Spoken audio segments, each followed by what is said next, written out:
దళితులంటే చిన్నచూపు. కేసీఆర్ అసెంబ్లీకి రానిది దళితుడు స్పీకర్గా ఉన్నందుకే. దళిత స్పీకర్ సభను నడపలేరని చెప్పేందుకే బీఆర్ఎస్ సభ్యుల నిరసన. పొంగులేటి రాజీనామా చేయడం కాదు, సభకు రాని కేసీఆర్తో చేయించండి. వారి మంత్రివర్గంలో నలుగురు రావులే, మా ప్రభుత్వంలో దళితులు గిరిజనులు. ఆ దళితుడు ప్రతిపక్ష నేతగా ఉంటే బీఆర్ఎస్ నేతలు ఓర్వలేకపోయారు. హరీష్ తమ్ముడు బావమరిది బాలనగర్ భూదందాపై హౌస్ కమిటీ వేద్దామా? ఎథిక్స్ కమిటీని నియమించి కౌశిక్ రెడ్డి తీరుపై నిర్ణయం తీసుకోవాలి సీఎం రేవంత్ రెడ్డి. ప్రతిపక్ష నేత కేసీఆర్కు దళితులంటే చిన్నచూపు ఉందని సీఎం రేవంత్ రెడ్డి అన్నారు. శాసనసభ స్పీకర్గా దళితుడు ఉన్నందుకే కేసీఆర్ అసెంబ్లీకి రావడం లేదని ఆరోపించారు. దళిత స్పీకర్ పైన కూర్చుంటే దొరబిడ్డనైన తాను కింద కూర్చోవడం ఏమిటని ఎదుట నిలబడి మాట్లాడేందుకు మైక్ ఇవ్వమని అడగాల అని కేసీఆర్ భావిస్తున్నారని తెలిపారు. దళిత స్పీకర్ సభను సమర్థవంతంగా నడపలేరని చెప్పేందుకు రాజకీయ కుట్రలో భాగంగా బీఆర్ఎస్ సభ్యులు నిరసన చేపట్టారని ధ్వజమెత్తారు. కేటీఆర్ హరీష్ రావు కలిసి అసెంబ్లీ సజావుగా నడవకుండా చేస్తున్నారని మండిపడ్డారు. బడ్జెట్పై చర్చలో భాగంగా ఆదివారం శాసనసభలో సీఎం మాట్లాడారు. తెలంగాణ సాధిస్తే దళితుని తొలి ముఖ్యమంత్రి చేస్తానని కేసీఆర్ చెప్పారని, దీంతో జి వివేక్, కడియం శ్రీహరి, విజయరామారావు ఎవరో ఒకరు సీఎం అవుతారని భావించామని అన్నారు. ఈ యొక్క లాస్ట్ వర్డ్ చెప్తా ముందు నేను 2013లో నేను స్టేషన్ గన్పూర్ నియోజకవర్గం విద్యావంతుల వేదిక కన్వీనర్ని. స్టేషన్ గన్పూర్కి తెలంగాణ ఉద్యమంలో విద్యావంతుల వేదికకు కన్వీనర్ని. ఒకవైపు జర్నలిజంలో ఉంటూనే జర్నలిస్టే చేస్తూనే ఇది చేస్తున్నా. ఈ క్రమంలో కడియం శ్రీహరి మీద మేము రాళ్ళు ఇసిరేసినాం, రాజయ్య మీద కూడా రాళ్ళు ఇసిరేసినాం. మా దాడికి తట్టుకోలేక కడియం శ్రీహరి ఏం చేసిండంటే బీఆర్ఎస్లోకి వచ్చాడు. ఈ బీఆర్ఎస్లోకి వచ్చిన సందర్భంలో తెలంగాణ భవన్లో కండువ కప్పుకునే క్రమంలో స్టేషన్ గన్పూర్ నుండి చాలామంది మిత్రులు ఆ జైనింగ్లో పాల్గొన్నారు.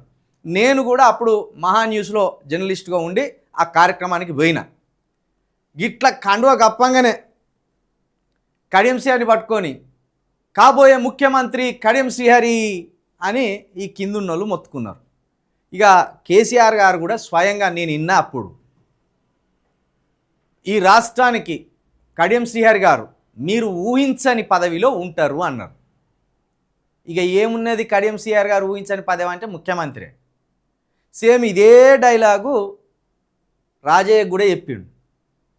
రాష్ట్రంలో అత్యధిక జనాభా ఉన్న కులం మాదిగవారు.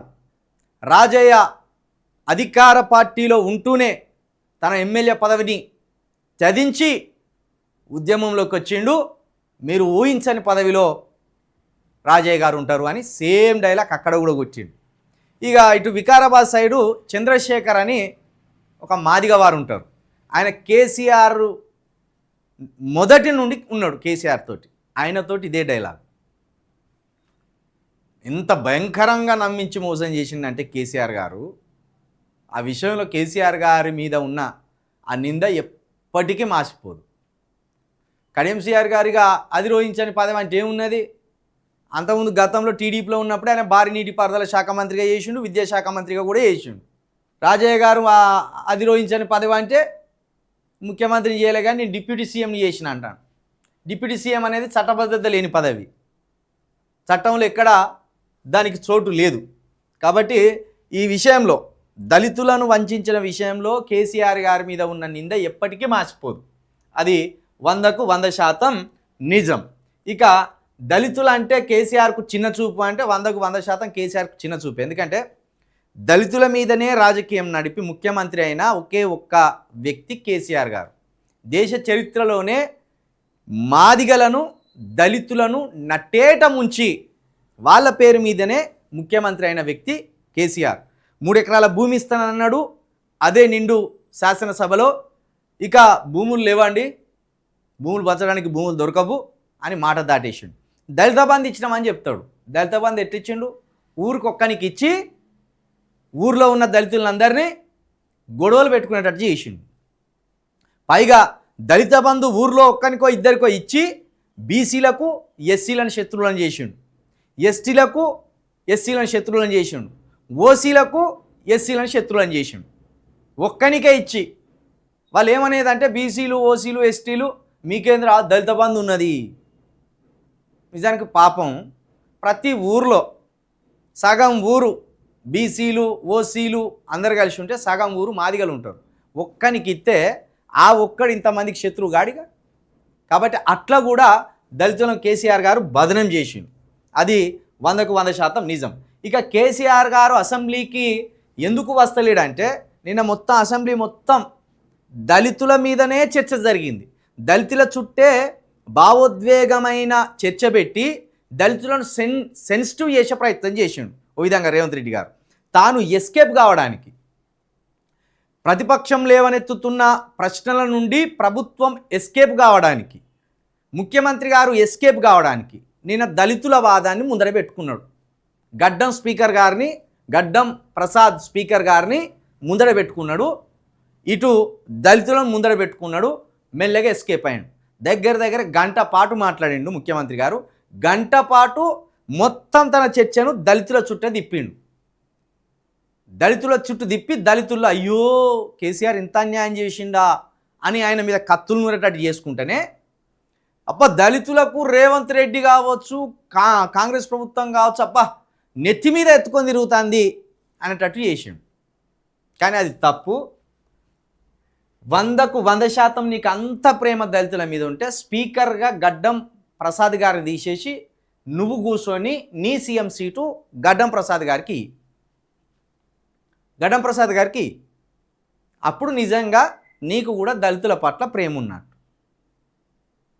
నువ్వు కేసీఆర్ గారి విషయంలో దళితుల మీద కేసీఆర్ గారికి చిన్న చూపు ఉన్నది అనేది 100% కేసీఆర్ గారికి దళితుల మీద ఖచ్చితంగా చిన్న చూపు ఉంటుంది. ఒక దళితుల మీద ఏంది నీ మీద కూడా చిన్న చూపు ఉంటుంది. రేవంత్ రెడ్డి గారి మీద కూడా చిన్న చూపు ఉంటుంది. ఎందుకంటే రేవంత్ రెడ్డి ఉన్న సభకు నేను రావాలా అనేది కేసీఆర్ గారికి ఉన్నది. అంతేందుకు ఇప్పుడు కేసీఆర్ గారు ఉండిపోయిన ప్రగతి భవన్ని ప్రజాభవన్గా మార్చి అక్కడ నువ్వు ఎందుకు ఉండలేవు? అక్కడ బట్టి విక్రమార్క గారిని ఎందుకు పెట్టినావు అంటే, అరే నువ్వున్న రూములో నేను ఉండను, ఒక దళితుడిని పెట్టిన చూడు అంటే దళితుడు చీపు, నువ్వున్న కాడ వాడిని పెట్టినా. మరి నీది చిన్న చూపే. నువ్వేం మమ్మల్ని సంఖకెత్తుకొని తిరిగినావా లేకపోతే మెడల మీద ఎత్తుకొని తిరుగుతున్నావా? నీకు చిన్న చూపే ఉన్నది. లేకపోతే అదే బట్టి విక్రమార్క గారిని అక్కడ ఉంచకుండా వేరే దగ్గర ఉంచి నువ్వు ఉండనుంటివి. ఇప్పుడు నువ్వేందా అంటే గిరిజనులను బట్టి విక్రమార్క గారిని సీతక్క గారిని బట్టి విక్రమార్క గారిని అక్కడ ఉంచి మేము కేసీఆర్ ఉన్న దగ్గర మేము గిరిజనుని దళితుని పెట్టినాం, ఆ స్థానం ఇచ్చినాం అంటారు. కాదు, వాళ్ళతో పాటు నువ్వు అక్కడనే ఉండాలి. ఎందుకంటే అందరు పక్కనే ఉంటే సమానత్వం. వాళ్ళని ఆడబెట్టి నువ్వేమో ఇంటికాడ ఉంటాను, లేకపోతే కమాండ్ కంట్రోల్ రూమ్లు ఉంటాను, నీ ఇష్టం ఉన్న కాడ నువ్వు ఉంటాను. ఒక గిరిజనుని ఒక దళితుని అక్కడ పెట్టి నువ్వు కంటికి కనబడతలేవు. ఇది చిన్న చూపు కాదా? 100% చిన్న చూపే. కాబట్టి కేసీఆర్ గారి ఒక్కరికే చిన్న చూపు కాదు, రేవంత్ రెడ్డి గారికి కూడా మాదిగలు బీసీలు ఎస్టీలు అంటే చిన్న చూపే. అంతెందుకు వేముల వీరేశం అన్న ఏబిసిడి వర్గీకరణ అమలు చేసినామని నువ్వు ప్రకటన చేసిన తర్వాత ఇంతంత సీటు ముక్క తీసుకొచ్చి నీ నోట్లో పెట్టబోతే తిన్నావా? తినలేను. అదేంటి వివక్ష కాదా? మళ్ళీ ఏమన్నావు? నన్ను అడుగడుగున కాపాడిందే మాదిగలు అన్నావు. నా రాజకీయ జీవితంలో అడుగడుగున నాకు వెన్నుదన్నుగా ఉండి కాపాడిందే మాదిగలు అన్నావు. మరి అదే వేముల వీరేశం అన్న ఇంతంత స్వీట్ ముక్క నీ నోట్లో పెట్టబోతే వెంటనే వద్దని తిరిగినవే. మరి అది వివక్ష కాదా? దాన్ని ఎట్లా మర్చిపోతాం? మేము అన్నీ గమనిస్తూనే ఉన్నాం. ఎవ్వనికి మా మీద ప్రేమ ఉంటుందని అంటే నమ్మం. మేము కళ్ళతో స్పష్టంగా చూస్తున్నాం కదా. కేసీఆర్ అసెంబ్లీకి రానిది దళితుడు స్పీకర్గా ఉన్నందుకే కాదు, రేవంత్ రెడ్డి గారి లాంటి వ్యక్తి అనర్హుడు ఈ అసెంబ్లీలో ఉంటాడా అనేది కూడా కేసీఆర్ గారికి ఉంటుంది. కాబట్టి మా మీద రాజకీయం చేయకుర్రి, మమ్మల్ని సెన్సిటివ్ చేయాలని చూడకుర్రి, మమ్మల్ని మీరు ఏదో భుజాల మీద ఎత్తుకున్నట్టు మాట్లాడద్దు. రేవంత్ రెడ్డి గారు, కేసీఆర్ గారు మిమ్మల్ని ఇద్దరిని తరాజులో పెడితే దళితుల విషయంలో మీరిద్దరు సరిసమానమే అవుతారు. ఎవరికి ఇంత ఈ సంబంధం కూడా ప్రేమ ఎక్కువ ఉండదు. దళిత స్పీకర్ సభను నడపలేరని చెప్పేందుకే బీఆర్ఎస్ సభ్యుల నిరసన. వాళ్ళకు ఉంటే ఉండొచ్చు, వాళ్ళంతా సైకోలు కావచ్చు, అట్లా అనుకుంటే ఒకవేళ సైకోలు, అట్లా అనుకుంటే సైకోలు.